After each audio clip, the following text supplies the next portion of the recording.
Welcome to the latest remote edition of RPPV News, bringing you stories from across the Mornington Peninsula.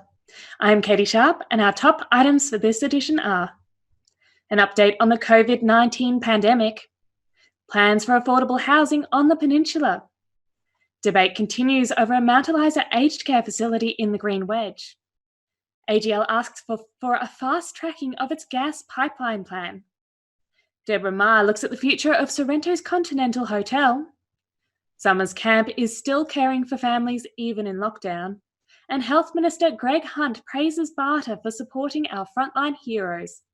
Now for the full stories. First, we go to Shivani Pillay for an update on the coronavirus pandemic, including the recent ease of restrictions. As at the 14th of May 2020, the total number of COVID-19 cases in Victoria is 1,528. The Melbourne Meat Processing Facility cluster was 90 as at the 14th of May. Over 245,000 tests have been performed in Victoria as part of the state's testing blitz. Victoria remains in a state of emergency. The easing of restrictions is occurring Australia-wide.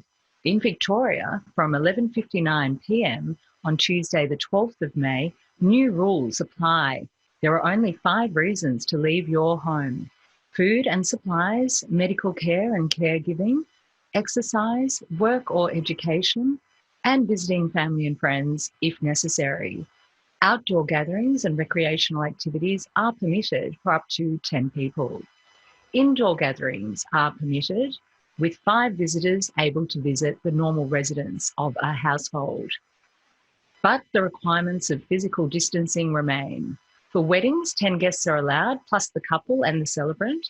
For funerals, 20 people will be allowed in an indoor ceremony and 30 people at an outdoor ceremony. This is in addition to the minimum number of people required to conduct the funeral. Religious gatherings and ceremonies will be permitted with up to 10 people, plus those required to perform the ceremony. Premier Daniel Andrews announced that Victorians will be able to go fishing, hiking, play golf and join walking groups, provided physical distancing is maintained. Camping overnight in state and national parks remains off limits.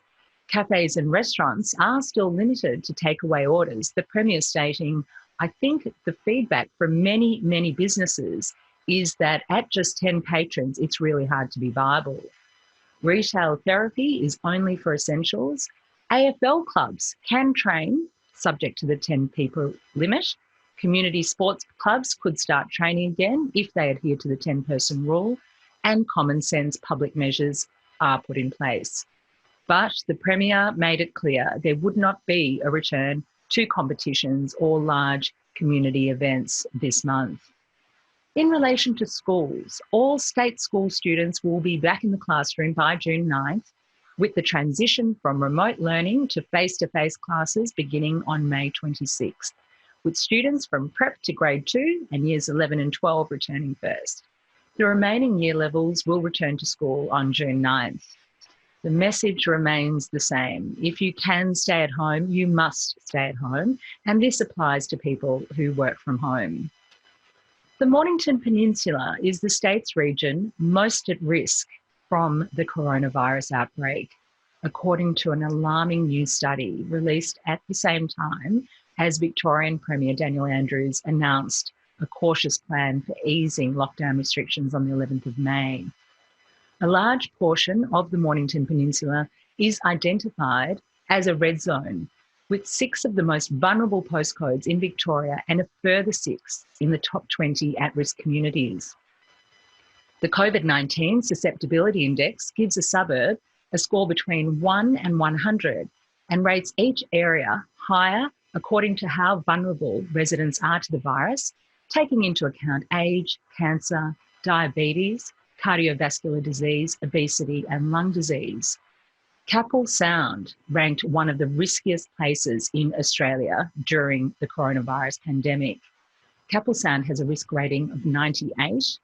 Portsea and Sorrento both ranked 95, followed by Rosebud 91, Blairgowrie 89, Macrae 87.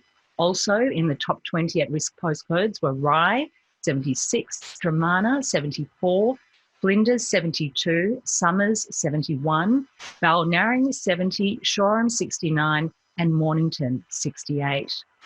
The results were not a surprise to the Mornington Peninsula Ratepayers and Residents Association.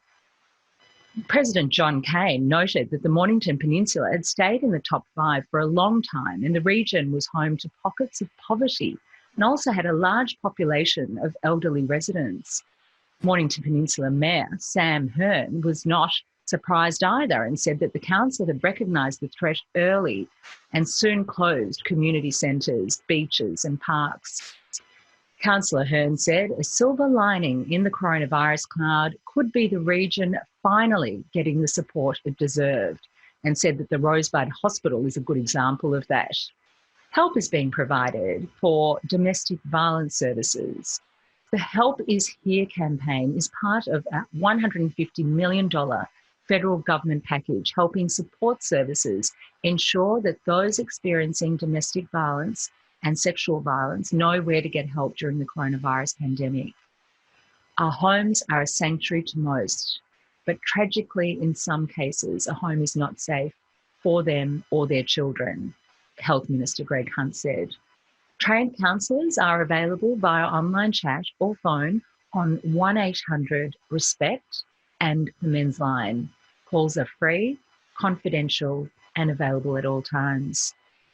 MP Shire staff have been kept on to help the community.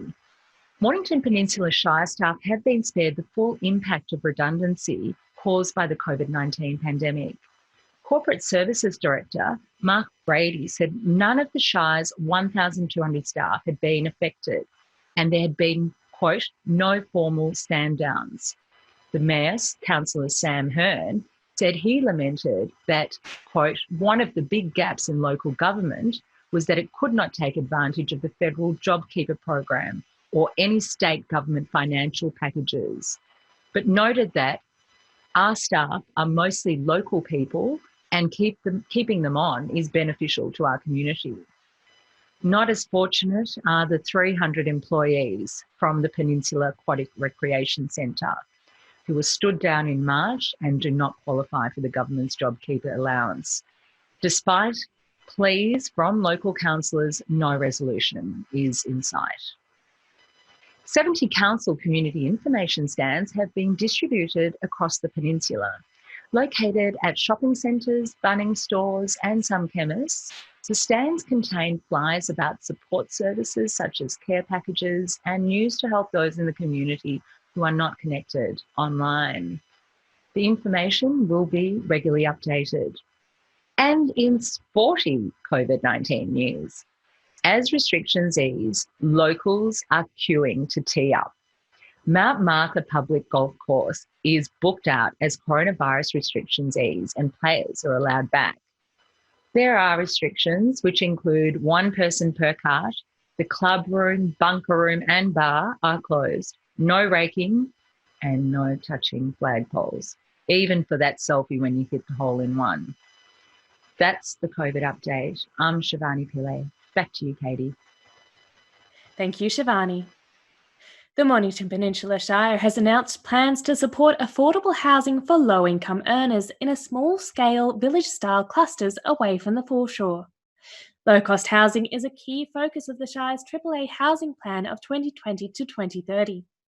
The plan aims to incentivise social and affordable housing and encourage sponsorship of low-cost housing. The Shire is currently investigating possible sites for the villages. Planning applications will be fast-tracked and council money and land offered where needed.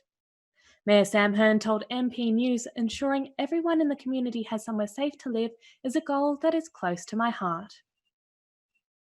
New Zealand-based aged care operator Ryman is hoping that a special use zone will protect its development plans for the Old Melbourne Business School on Kunyang Road in Mount Eliza. Ryman paid $20 million for the site and has revealed plans for an $80 million multi-storey aged care facility that boasts 6 four-storey buildings, 352 car spaces, 272 apartments and a variety of single living and assisted living units. The Shire has asked Planning Minister Richard Wynne to amend the planning scheme and rezone Kunyang Road site as part of the Green Wedge. AGL Chief Brett Redman has urged the government to consider fast-tracking the approvals process for the $250 million floating gas import terminal at Crib Point. Mr. Redmond says the project will stimulate desperately needed jobs and economic activity as Victoria re-emerges from the crippling coronavirus crisis. Fairfax reports that the 55-kilometre pipeline from the Mornington Peninsula to Pakenham has faced delays and a backlash from environmental groups and residents who are worried about the potential risks to the area's ecosystems and tourism. AGL says it remains committed to the project, which it claims will provide a new, flexible source of gas for the southern states and will ease a looming gas supply shortage in the coming years. Frankston City Council has opened a call centre for people who need to access services during the pandemic. The call centre will help locals connect to council services dealing with such queries as housing support to financial hardship, meals assistance and aged care services. The centre will operate from Monday to Friday, 8:30am to 5:30pm. The number is 1300 322 322. And coming up after the break, Deborah Moe looks at the future of Sorrento's beloved and beleaguered Continental Hotel.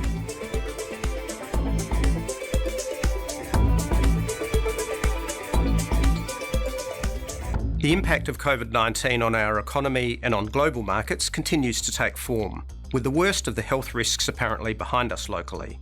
But the shape and timeline of the economic recovery is still a matter of conjecture. An update on our thoughts and suggestions for these extraordinary times.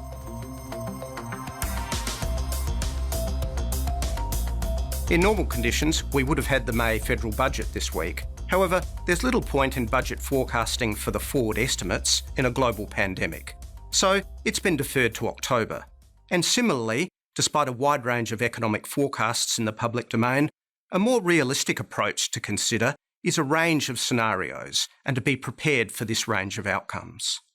Our Reserve Bank, in their recent statement on monetary policy, updated their base case for growth, employment and inflation, but sensibly added scenarios to their new core forecast, which, not surprisingly, shows a dramatic 10% fall in GDP from February's estimates, but does have a V-shaped recovery in their upside scenario versus a U-shape at best for the downside.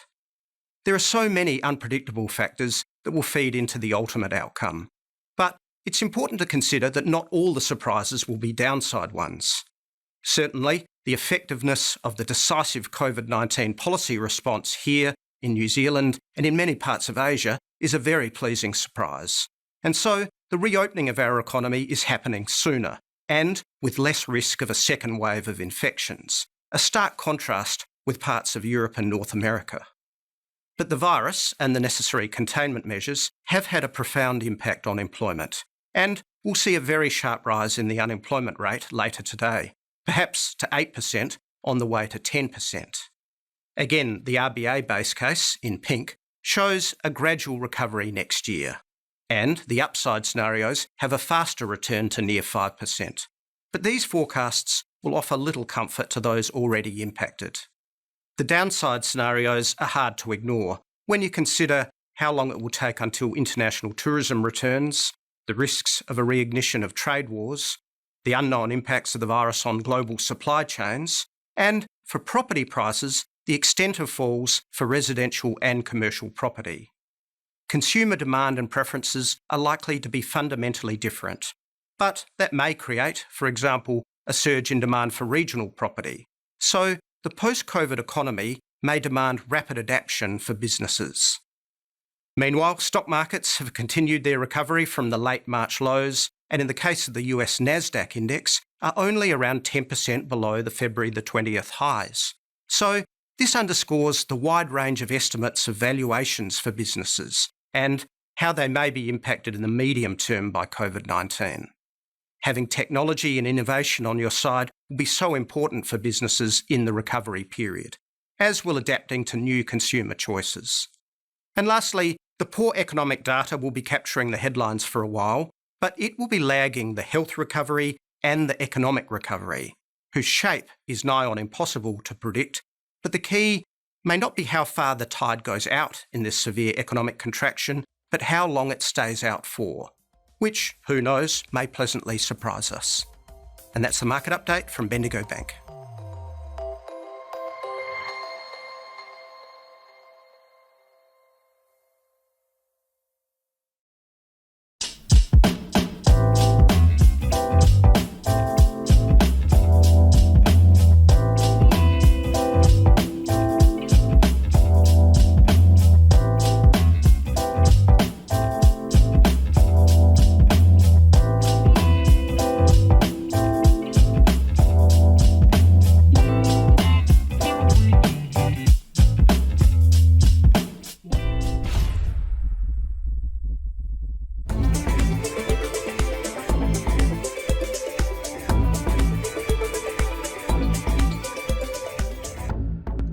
Welcome back.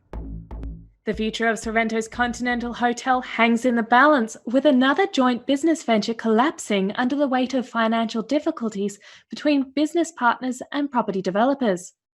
As RPPV reported last week, news has come through of another takeover bid to restart the redevelopment of the hotel. Still blanketed in scaffolding, it's no surprise locals worried about the overdevelopment of the site are concerned about its future. Reporter Deborah Moe takes up the story with the president of the Nepean Conservation Group, Dr. Ursula de Jong, professor of the School of Architecture and Built Environment at Deakin University. They discuss the possibility of the community renegotiating with the property developer to get their asset back on track.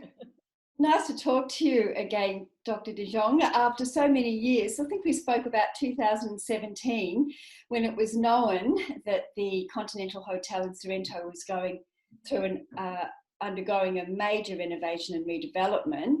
Just quickly tell us again about the Conti, its significant heritage and its character down there in Sorrento. So the Continental Hotel, as I guess our listeners will know, is on the State Heritage Register in Victoria.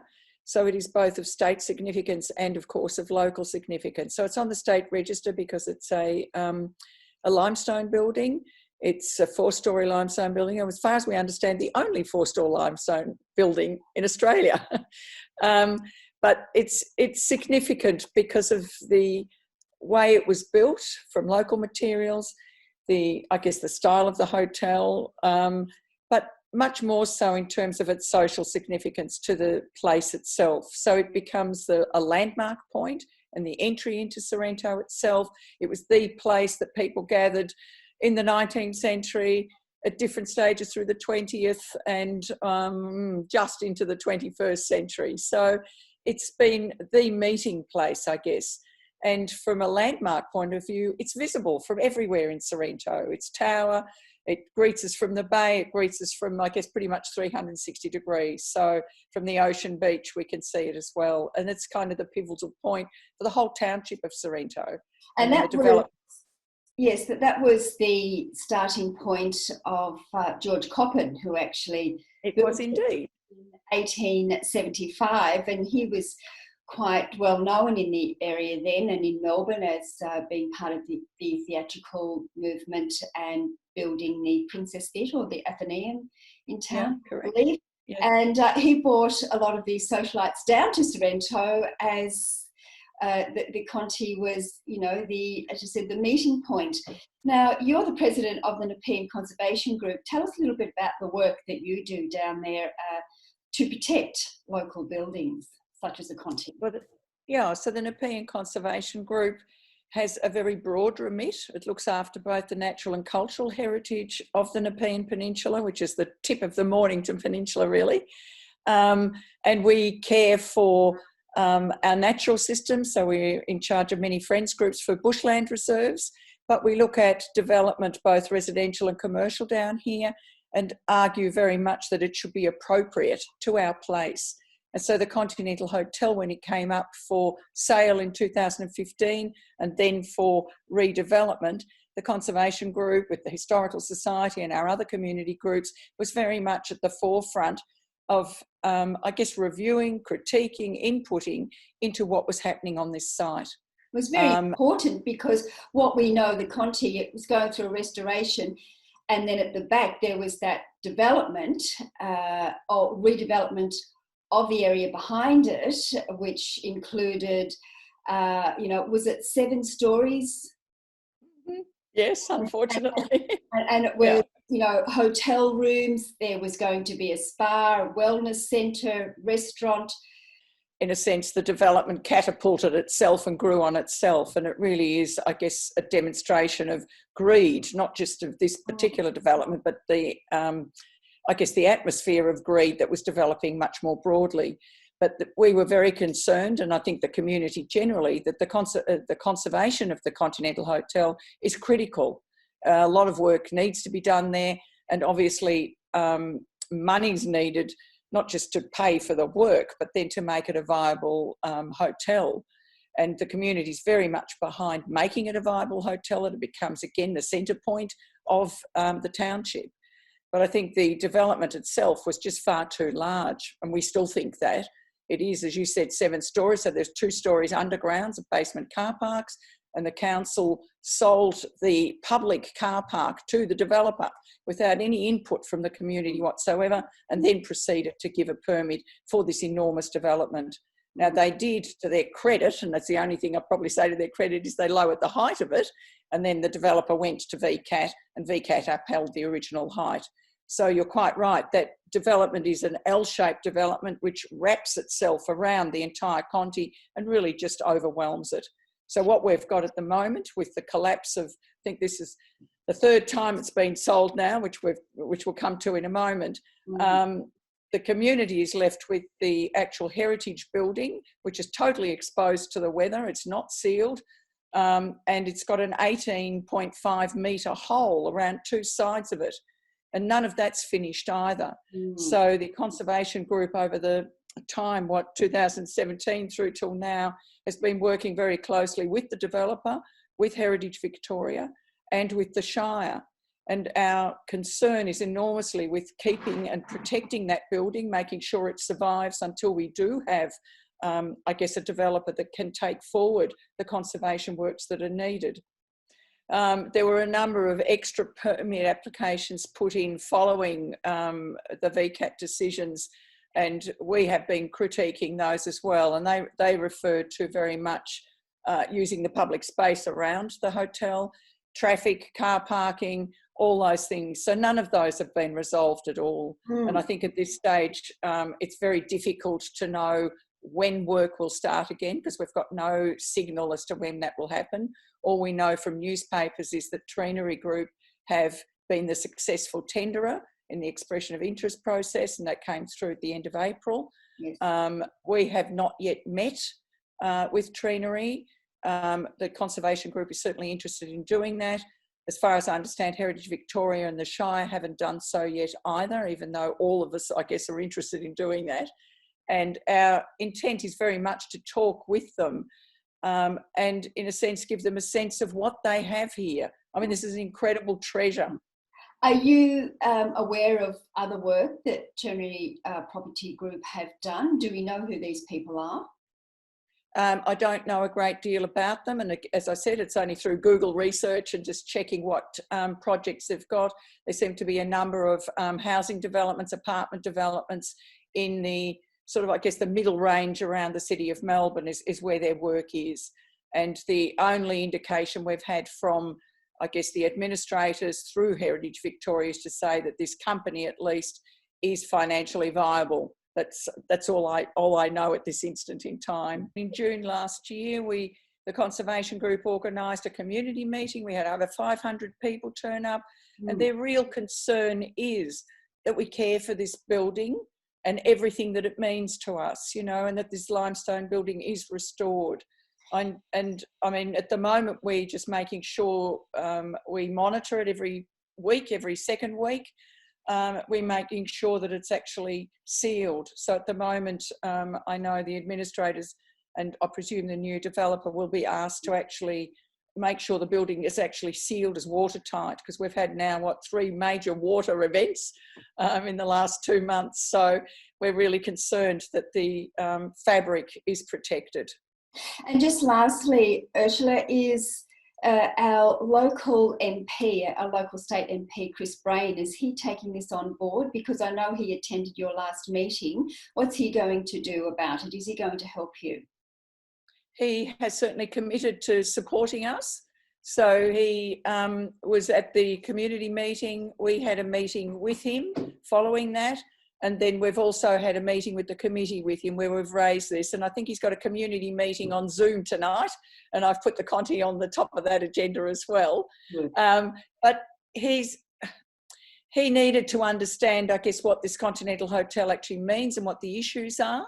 And on behalf of the community, he certainly communicated with the Planning Minister, Minister Wynne, to follow through what's happening. So I think now that we do have a developer, that we do have a new entity coming on board, is a really good time to tease out where we're going, to meet with them, and then to follow through with Chris to keep supporting us. So he's in touch with Heritage Victoria and the Shire as well as us as well. Excellent. Well, thank you again for your time, Ursula, and we will keep our viewers on RPPV updated with what happens next. Excellent.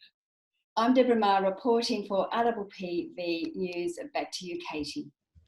Deborah Moe reporting. Thank you, Deborah. Over the coming weeks, RPPV News will provide updates on the project as they unfold. We hope Trenery Property Group can restore the integrity of the Conti and bring it back to its former glory. Further work continues on repairs to the sandbag seawall at Portsea's Front Beach. It has been a tough season for the contractors, with poor weather hindering their attempts to replace old and ripped sandbags. Sea levels and wave action on the front beach have not been the same since channel deepening some years ago. Discussion continues about a more permanent solution for the area. Bata Shoes has received praise from Federal Health Minister Greg Hunt for supporting our frontline heroes by offering a free pair of $50 work shoes to aged care and healthcare workers during May. The workers can just drop in with their work ID to take advantage of the offer. RPPV's Tony Healy has the story. Okay, we're here outside Barta Shoe Factory in Mornington, one of our biggest producers of shoes in Australia, and they've come up with a wonderful initiative during this COVID-19 crisis that's affecting everybody, and they're doing something really special for our healthcare heroes. They have provided over $500,000 worth of shoes that are giving to nurses and aged care workers in the Mornington Peninsula and throughout Victoria, in fact. So as you can see behind me, there's a queue today, this is Saturday, of something like 100 or more people, and they've already given away 1,500 pairs, and so which means they've got 7,000 pairs all up, so there's another 5,500 pairs to go. But it's a sensational initiative. We're going to catch up with the MD of Bata Shoes, John Moore, in a moment, and also later on our local member, who is also the Federal Minister and one of Australia's busiest people at the moment, Greg Hunt, has sent a message of congratulations for Bata Shoes being such a wonderful corporate citizen. I'm here today with the Managing Director of Bata Shoes, John Moore, our Mornington Peninsula-based manufacturer.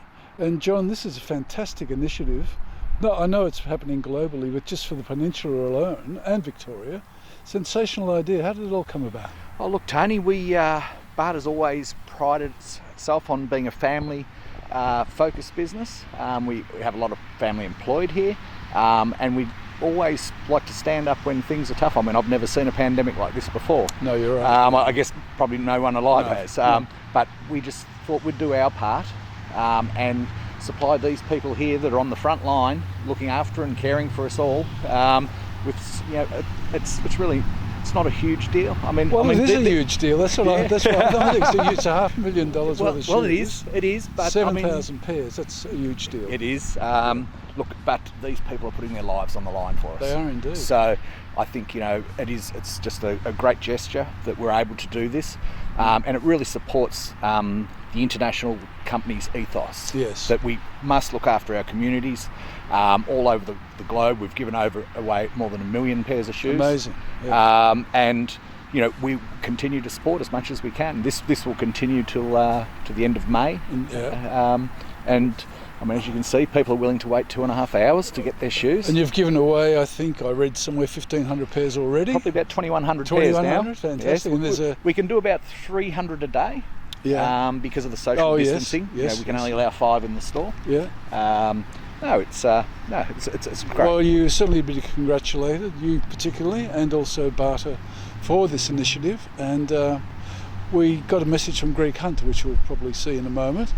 He's thrilled with the work that you're doing, and he's our local member, as you know. Yes. And a very busy man, as you know, but he's taken the time to really congratulate you, and I think we all do as a community think it's just a fantastic gesture. It's amazing. Yeah, thanks, Catie. Okay, mate, thank you. I just want to say a special thanks to everybody at Barta, a great Australian company. They're contributing $500,000 worth of footwear to our frontline health workers who've been helping out with the COVID-19 response. Our health workers are heroes, but to have them supported by a great Australian company such as Barta, thanks very much to Barta, and thanks to all our health workers. We're now inside the collection centre, I suppose, for the shoes. There's a lot of people in here, and Sue, I guess you've been sorting them out along the way? I certainly have, yes. We've been very busy, exceptionally busy. That's fantastic. Bigger than we thought it was going to be. Well, that's a wonderful thing. It's a wonderful initiative. I just realised there's 3,000 nurses in the area. Is there? Medical care workers. So I'd say just about all of them have been in. Well, it certainly looks like that. You've got a wonderful queue out the front and plenty of people in here. So are you enjoying this sort of thing? It's a different I am. thing, I actually thrive on a bit of this fast pace and meeting people. So Good on you. Yeah, Thanks, Sue. Well done. Well, now I've with a local healthcare hero, I think is a better word than worker, Jocelyn, who works for Care, Aged Care in Malvern East. In Malvern? Yes. Oh, you've made the journey down to get your shoes? Yes. That's fantastic. That's a bit of a journey, but you've got them? Yes. And some of your co-workers are here? Yes, there's Nishi and Evan. We work together, so we make the journey together just to get the shoes. How did you find out about that, by the way? Actually, a man who works night shift, he's a nurse. He printed out the paper for us. And then I had shared also on Facebook and text some of my friends. Well done.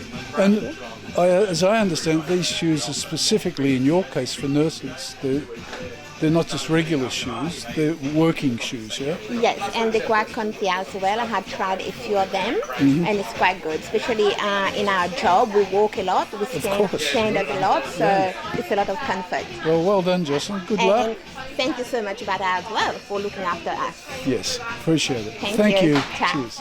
And the Summers Residential School Camp is putting its facilities to good use. Its chef and workers are using the camp kitchen to cook community meals with donations from Woolworths Hastings. They're currently cooking 350 meals a week for local families who are doing it tough during lockdown.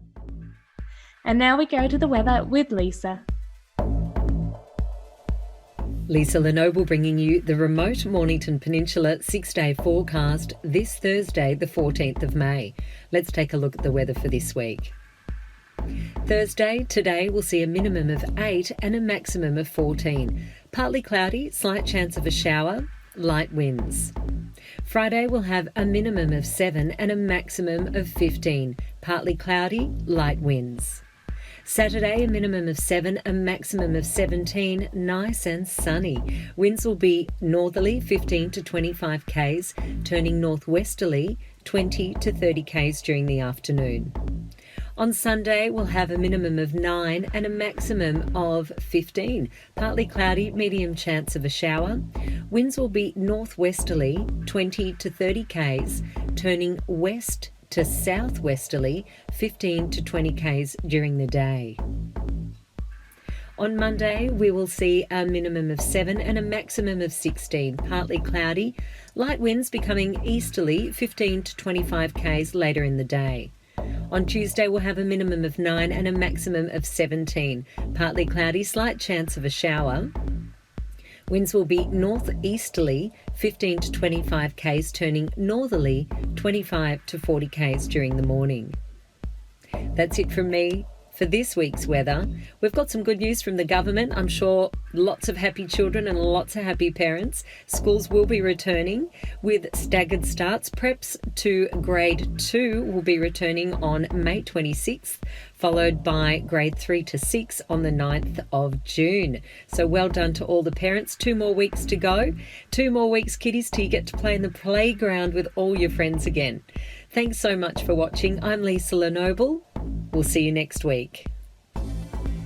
And that's all from our team here at RPPV News, serving the community with stories that matter to you. Stay home, stay safe, wash your hands and get your flu shots. Keep watching and tell your friends. Bringing you the news from coast to coast across the Mornington Peninsula, I'm Catie Sharp. See you for the next edition.